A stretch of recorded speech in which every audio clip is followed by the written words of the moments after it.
बात सन 1907 के दशक की है, जब दूर चंदनपुर नाम का एक गांव था जो रुस्तमपुर रियासत के अंतर्गत आता था। रुस्तमपुर के राजा मानिकचंद का जो महल था वह इसी चंदनपुर गांव में बना हुआ था, जो बेहद आलीशान था।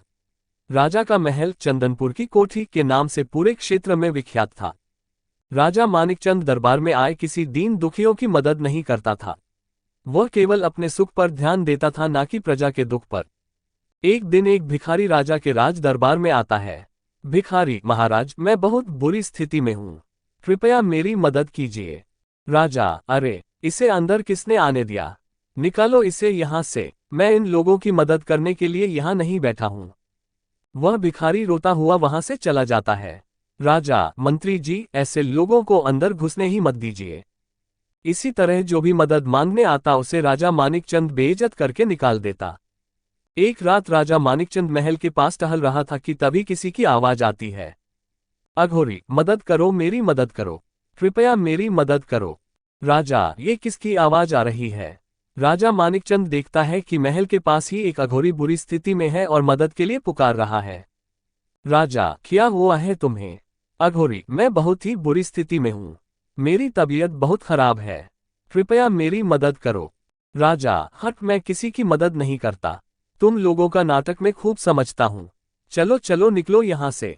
अघोरी: मैं सच कह रहा हूँ, कृपया मेरी मदद करो। राजा: मुझे कुछ नहीं सुनना, तुम निकलो यहाँ से। अघोरी: तुम बहुत बुरे इंसान हो, देखना एक दिन इसके बदले में तुम्हें क्या क्या झेलना पड़ेगा। राजा मानिकचंद अघोरी की बात नहीं सुनता और वहां से चला जाता है। अगले दिन पता चलता है कि उस अघोरी ने महल के बाहर ही अपने प्राण त्याग दिए।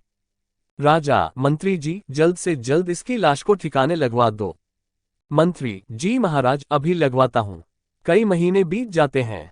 फिर एक दिन कुछ लोग मानिकचंद से मिलने आते हैं और किसी गंभीर मुद्दे पर बात करते हैं। राजा: मंत्री जी, कल कुछ लोग आए थे, कह रहे थे कि हमारे राज्य पर कुछ संकट आने वाला है।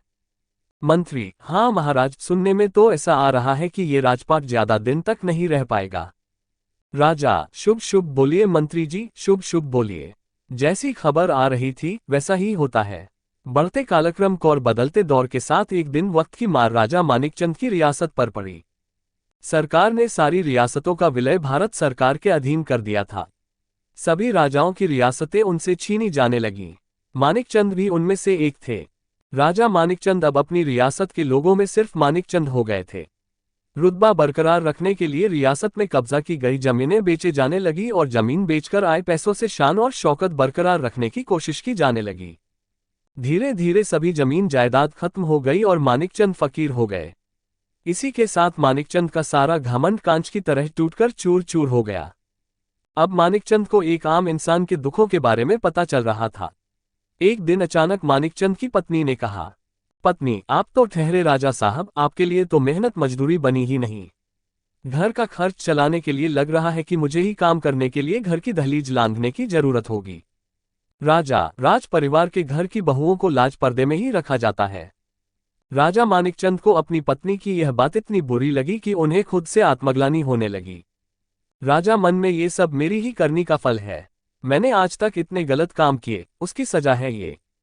सबको दुख दिया और अपना राजधर्म छोड़कर भोग विलास में लुप्त रहा, यह उसी की सजा है। गांव के बाहरी तरफ एक खंडहर हो चुका एक मंदिर था। वहां पर पूजा पाठ नहीं होती थी और न ही उधर कोई आता जाता था। मानिकचंद उस मंदिर में जाकर बैठ गया। सारी बातें सोच सोचकर मानिकचंद अपना आपा खो देता है और मंदिर की चौखट पर अपना सिर पटक पटक कर अपनी जान देने की कोशिश करने लग जाता है। सिर पटक पटक कर होने वाला दर्द राजा की बुद्धि के द्वार खोल देता है। उसे यह आभास हुआ, राजा, मेरे न होने से मेरी पत्नी और मेरे राज्य के हालात और भी ज्यादा बिगड़ते जाएंगे। नहीं नहीं, मैं आत्महत्या नहीं कर सकता। इस तरह मानिकचंद ने आत्महत्या का इरादा बदल दिया। सिर पटकने की वजह से खून बहुत निकल रहा था और वह खून उसी खंडहर के पास रखे एक फूलदान पर जा गिरता है। जैसे ही खून उस फूलदान में गिरता है, फूलदान में से एक जिन निकलकर बाहर आता है। जिन मानव के खून की प्यास आज जाकर बुझ पाए है। हाँ हाँ हाँ हाँ, मैं आजाद हो गया। राजा, कौन हो तुम? जिन, मैं इस खंडहर का जिन हूँ, इसी फूलदान में रहता हूँ। एक अघोरी ने मुझे 70 साल पहले इसी फूलदान में कैद कर दिया था। राजा, फिर तुम बाहर कैसे आ गए? जिन अघोरी ने कहा था कि मेरे मरने के बाद किसी भी इंसानी खून के स्पर्श से मुझे मुक्ति मिल जाएगी। लग रहा है वह अघोरी मर गया। जिन की यह बात सुनते ही मानिकचंद को उस रात की बात याद आती है जब एक अघोरी ने उससे मदद मांगी थी और उसने मदद करने से मना कर दिया था। उसके अगले ही दिन उस अघोरी की मृत्यु हो गई थी। राजा जिन से पूछता है, राजा तो अब क्या इरादा है तुम्हारा? जिन, मैं तुम्हारे शरीर पर कब्जा करके इस दुनिया में राज करूंगा। राजा, वो कैसे? जिन, जिस शरीर के खून से मुझे मुक्ति मिलेगी उस शरीर को धारण कर लेने से मेरी शक्ति 7 गुना बढ़ जाएगी। मैं तुम्हें खत्म करके तुम्हारा शरीर हासिल कर लूंगा। हाँ हाँ हाँ। राजा, मुझे छोड़ दो। अभी कुछ देर पहले तक मुझे मौत का बिल्कुल भी डर नहीं था, पर अब मुझे अपने परिवार और राज्य की चिंता हो रही है। जिन, कैसी चिंता बोलो, मैं तुम्हारे शरीर के बदले कुछ भी करने को तैयार हूं। राजा, यह एक बहुत बड़ा निर्णय है जिसे मैं तुरंत नहीं ले सकता। मुझे मेरे परिवार से इस बारे में चर्चा करनी होगी। जिन, ठीक है, यह इत्र लो। मैं तुम्हें 1 महीने का वक्त देता हूं। यह इत्र 1 महीने तक खत्म नहीं होगा। इस इत्र की खुशबू जहां तक चलेगी तुम्हारा राजपाट तुम्हें वहां तक मिलता रहेगा। उस क्षेत्र में मौजूद लोग तुम्हें फिर से राजा मानने लगेंगे। राजा, ठीक है, मैं तैयार हूं। जिन, याद रहे ठीक 1 महीने बाद तुम अपने आप अपनी स्थिति में बेहोश हो जाओगे और तुम्हारे शरीर पर मेरा कब्जा हो जाएगा। फिर मैं इस दुनिया का सबसे ताकतवर इंसान बन जाऊंगा। हा हा हा।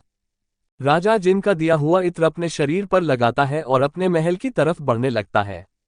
जहां जहां से राजा गुजरता गया वहां वहां पर उसे अद्भुत बदलाव देखने को मिले। उसके महलों में करदाताओं का आना फिर से चालू हो गया। रियासतों की दीवारें फिर से चमकने लगी। जिन के दिए हुए इत्र की खुशबू ने राजा मानिकचंद की राजाशाही को फिर से लौटा दिया। एक दिन राजशाही के वापस मिलने के बारे में राजा की पत्नी ने राजा से जिक्र किया। रानी, इतना बदलाव कैसे हो रहा है? राजा, ये शोहरत मेरे जीते जी बस कुछ ही दिनों की मोहताज है। राजा ने पूरी बात अपनी पत्नी को बताई। ये सब सुन रानी जोर जोर से रोने लगी। रानी रोते हुए उस जिन से कहिए कि अपना सारा राजपाट वापस ले जाए, मैं आपको कहीं नहीं जाने दूंगी। राजा, अब कुछ नहीं हो सकता। 1 महीने के बाद मेरी मृत्यु निश्चित है। मैं बस 1 महीने का जीवन इसलिए बचाकर जी रहा हूं ताकि अपने परिवार को इस काबिल कर जाऊं कि वापस तुम्हें इस दहलीज को पार कर काम करने के बारे में सोचना भी ना पड़े। रानी, मैं कहीं नहीं जाऊंगी और ना ही आपको जाने दूंगी। राजा, खुद पर काबू लाओ। कल 1 महीना पूरा हो जाएगा और मैं कल हमेशा तुम लोगों को छोड़कर चला जाऊंगा। वह रात और आने वाला दिन पूरी तरह डर में बीतने लगा। राजा महीने के आखिरी दिन उस जिन के वापस आने का इंतजार करने लगा। सुबह से लेकर शाम बीत गई पर जिन नहीं आया। राजा के मन में जीवन के प्रति चेष्टा और चाहत बढ़ने लगी। राजा को लगा कि जिन शायद भूल गया कि उसे आज मेरा शरीर लेने वापस आना है। फिर अचानक ही राजा के मन में विचार आया। राजा, मन में ये गलत है, जिन ने अपने किए हुए वादे अनुसार मेरा राजपाट मुझे लौटा दिया। मेरा परिवार मेरे ना होने के बावजूद सुख में जीवन जी सकता है। मुझे भी मेरा कर्तव्य निभाना होगा। मैं इतना लोभी नहीं हो सकता। मुझे राजधर्म निभाना होगा। ये सब सोचकर राजा वापस उस खंडहर वाले मंदिर में पहुंचकर उस जिन को खोजने लगा। राजा आवाज लगाते हुए, कहाँ हो जिन? देखो, मैं वापस आ गया हूं।